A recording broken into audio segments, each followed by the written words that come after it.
दुःखद घटना आहे महाराष्ट्रासाठी संपूर्ण संपूर्ण महाराष्ट्राची कधीही न भरून निघणारी ही अतिशय दुर्दैवी अशी घटना आहे। अपरिमित नुकसान या राज्याचं त्या ठिकाणी झालेलं आहे। एक निर्णयक्षम व्यक्ती आणि कुठलाही प्रश्न ज्या माणसाच्या पुढे मांडल्याच्या नंतर एक घाव दोन तुकडे करून तो प्रश्न सोडवण्याची क्षमता, धमक ज्या व्यक्तीमध्ये होती, दुर्दैवानं ती व्यक्ती या ठिकाणी राहिलेली नाही। आणि काय आहे की पोकळ आश्वासनं न देता जे होईल ते काम हे काम होणार नाही। तू कशाला एसटीचे भाडं बुजायला इथं आला किंवा विनाकारण पैसे खर्च करून मुंबईला का आला, असं डायरेक्ट एखाद्या माणसाला सांगणारं आता महाराष्ट्रामध्ये दुसरं व्यक्ती नाही। अत्यंत कुशल, ताकदवान नेता, लोकांच्या मनावरती प्रेम म्हणजे अधिराज्य गाजवणारी व्यक्ती, ती व्यक्ती आज या ठिकाणी राहिलेली नाही।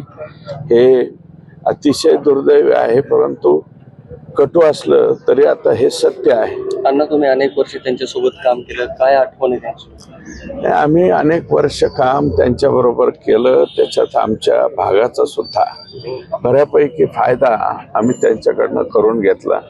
इरिगेशनच्या बाबतीमध्ये, त्याच्यानंतर विजेच्या बाबतीतले प्रश्न असतील ते सोडवण्याची, म्हणजे विजेच्या खात्याला सुद्धा एक अतिशय चांगलं वळण आणि अतिशय चांगली शिस्त लावण्याचं कामही त्यांच्या कालावधीमध्ये त्या ठिकाणी झाले।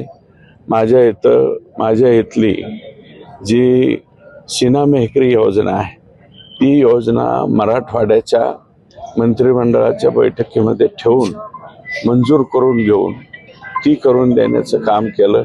आणि जे मराठवाड्याच्या वाट्याच्या 23.66 TMC पाणी ज्याचा निर्णय झाला, त्याच्या अंमलबजावणीच्या बाबतीमध्ये सुद्धा अजितदादांचा वाटा खूप मोठा आहे, हे आम्हाला या ठिकाणी नम्रपणे सांगावं। आता शेवटच्या काळामध्ये काही दिवस त्यांना बीडचं पालकमंत्री म्हणून देखील त्यांनी काम केलं। हो, आमचं दुर्दैव आहे, आमचे दादा पालकमंत्री झाले आणि पालकमंत्री झाल्याच्या नंतर अतिशय चांगल्या पद्धतीने प्रश्नांची उकल त्या ठिकाणी व्हायला लागली होती, परंतु आम्हाला शाप आहे का काय असं वाटायला लागले। विलासराव देशमुख साहेब आमच्या बीडचे काही काळ पालकमंत्री राहिले, गोपीनाथरावजी मुंडे साहेब सुद्धा पालकमंत्री राहिले, आणि आता अजितदादा, हे तीनही माणसं 67 वर्ष, 66 वर्ष आणि 64 वर्ष अशा तीनही व्यक्ती अकाली त्या ठिकाणी गेलेल्या आहेत।